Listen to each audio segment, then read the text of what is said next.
Warriors have never fallen behind 2-0 in a series. Trying to avoid that fate in Game 2, Jason Tatum didn't have a great shooting night in Game 1, but his playmaking got the Celtics the dub. And the Warriors, though, 4-0 this postseason, coming off a loss. Of what would Steph and crew have in store for Game 2? Well, first they had to deal with the onslaught offensively from Boston's Big Two. Jaylen Brown, Jason Tatum scored or assisted on 28 of Boston's 30 points in the quarter.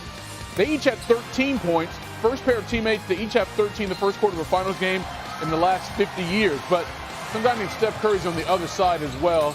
He had a hot first quarter in Game 1 with 21 points. That one gets to go. His team is up 1 after 1. We go to the second quarter. Turnovers start to amass for the Celtics. Tatum throws it right to Steph. Going the other way, pull up, bucket. Celtics had 11 turnovers in the first half. Curry had 15 points in the first half. We're tied at 40 halfway through. Back comes Tatum. Oh, that is just too good. You can't defend that. 21 points in the first half. He only had 12 in Game 1, but a little something. Draymond and Jaylen Brown, a little pushing, some feet involved. Now, at this point, Draymond Green had already gotten a technical. You see the feet on top of Jaylen Brown. He pushes him off. Draymond didn't like that. Now he's grabbing shorts. Look, we got some stuff. There was a concern, especially for Warriors fans, that it would have been double technicals. Draymond would have been ejected. No, just a common foul. Now, the Warriors in the NBA Finals, plus 40 points difference in the third quarter. They just take control of games coming out of the break, and that's what happened in this one as well. Klay Thompson still trying to get back into his super all-star form. Next possession, it's Steph working on Al Horford and Jaylen Brown. That is just too filthy. Let's bring it back one more time. Next possession. Klay, the hezzy, the take off the backboard. You see the lead starting to grow. It's 73-62 here. Steph, give it to him. He had 29 points. The 12th time in the finals he scored 25 or more. That's the 4th most all time. They were not done, just hitting it from everywhere. It didn't matter. And then how about that pull-up from deep? Jordan Poole. The Warriors are up 20 in the final seconds of the quarter. Now, this is some Steph stuff right here. How many times have we seen Steph do that? Oh. And guess who was the most proud? It was Steph himself. Watch the crowd, though. From this overhead view, Chase Center rocking on a Sunday night. And look at the look from Steph. Yeah. Yes, that's my boy. He knows what it's like. He knows exactly what it's like, and he loves to be passionate along. Fourth quarter, will there be any rally from the Celtics? It'll be hard to do because the Warriors did not get cold. Jordan Poole knocks down another one. Next possession, another turnover at the other end. Easy breezy. Celtics had 18 turnovers in this game. That led to 33 points for Golden State. And the Warriors come back to blow out the Celtics in Game 2, 107-88. You take a look at the difference in Games 1 and 2, the Warriors' third quarter, plus 14 in Game 1. They had a double-digit lead going to the fourth quarter. They give it up. In Game 2, they increased it to 21 points, shot it better. Open field goals, yeah, they're going to do that. The Warriors the best points differential in finals history. Again, that's how good they are in third quarter. Stephen A. Smith joins us now from Chase Center in San Francisco. Stephen A., we just saw the highlight. And for all that third quarter this was a 68-62 game with about 4 minutes to go. And then the Warriors go on a 19-2 run there. As you saw it, Stephen A., what happened?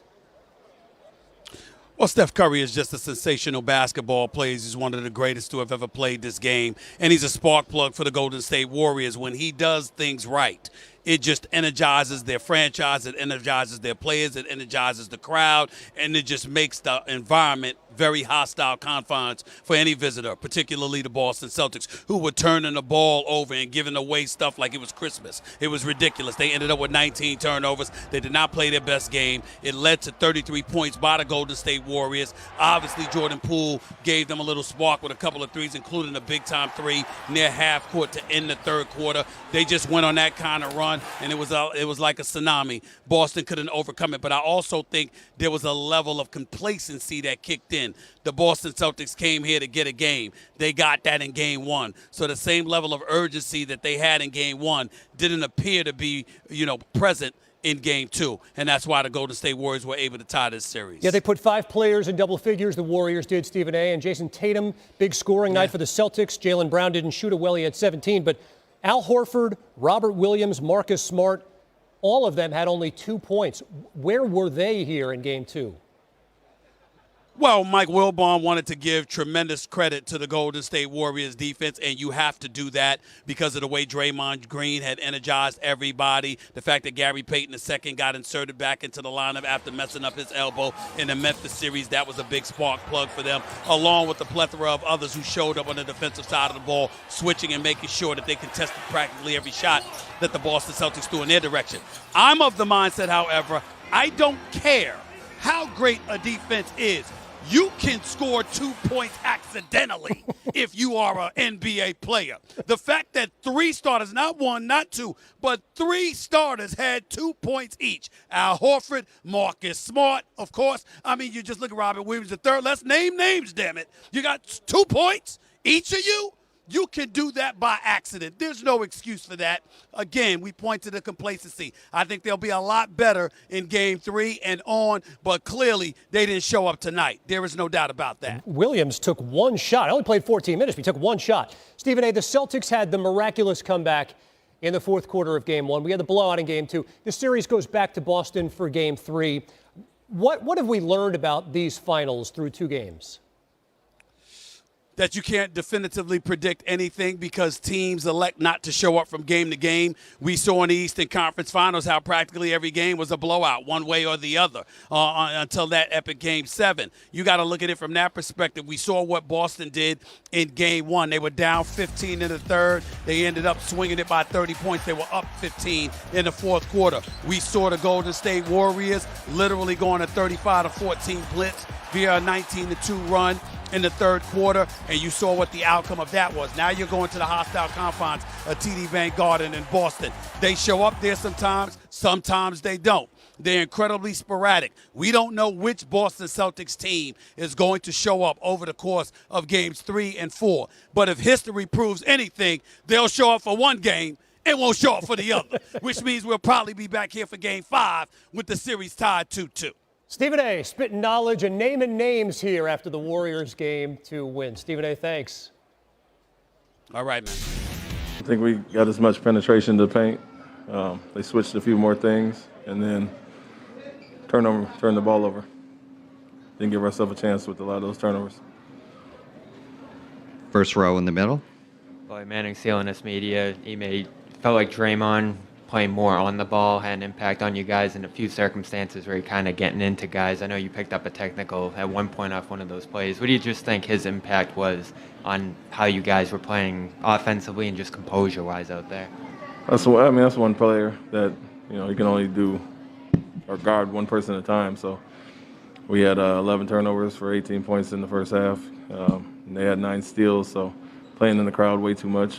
He's going to switch matchups a lot of times and try to impact the ball defensively especially, but we weren't strong with the ball overall, so it wasn't just him. It was, of course, he's going to come out and try to set the tone, but I think we weren't strong with the ball a lot, searching for fouls instead of going up and making plays, especially with their lack of rim protection. So for us, that was a little disappointing to give up 33 points off of 19 turnovers, and that's kind of been a constant theme in the playoffs.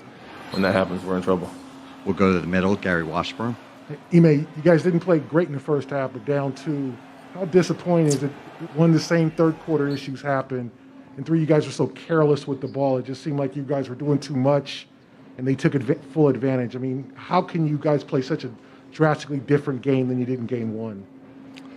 Yeah, that's what I said. That's been an ongoing theme in the playoffs so far at times. We turn over the ball, make teams take teams out of scoring against us in the half court, gift them some baskets. But it was more of the same in that third quarter, to your point. Like I said, we had 11 for 18 points in the first half and then gave up 5 or 6 more in that quarter and kind of blew it open. And that hampered our offense as well. So for us, it was that's a disappointing quarter, of course, but the first half was just as disappointing, only being down 2 and not playing good basketball at all, frankly. And so had our opportunities, came out, jumped out up 9 early, and then turnovers started happening, let them back in the game, and just offense wasn't as crisp with the ball movement and passing. Like I said, 11 of our turnovers were live ball turnovers, 9 of them out of steals. So got to be better in that category. Right side, third row. You were switching on Steph early, and he was trying to find space on Al. Then eventually you just went back to drop and just sent over another defender to loose double. What was the thinking on making that switch, and how did they take advantage of it? Keeping them off balance a little bit, give them different looks. Just throwing extra bodies depending on who was in certain spots on the court. He's good depending on who he's in the pick and roll with. Of course, him and Green have good chemistry there and letting Green make plays, so we were choosing who we wanted to double team off of, who we wanted to switch off of, and who play more of a traditional coverage. So just some things to keep him off balance. Left side, second row. Matt Votor, Mass Live.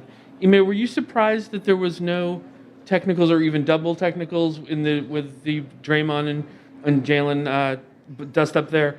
And you feel like that Jalen, who looked like he was pretty hot after that might have taken him out of a pretty good rhythm that he had going offensively earlier? No, I was not surprised. There was a double technical not called. Not surprised at all due to the circumstances. But Jalen, no, I think he got some fouls early in the game, and that kind of took him out of rhythm more so than that specific play. He got the 2 early fouls when he was really going early and slowed him down a little bit there.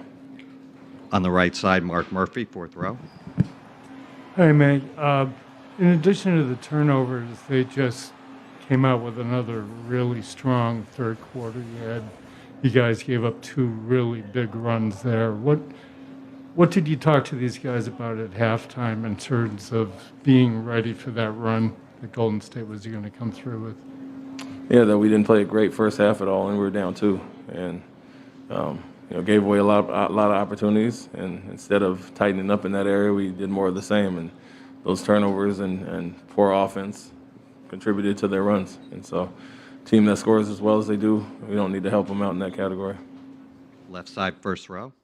Ime Udoka saying the Celtics weren't strong enough with the ball in Game 2. Steve Kerr's Warriors have evened the series thanks to tonight's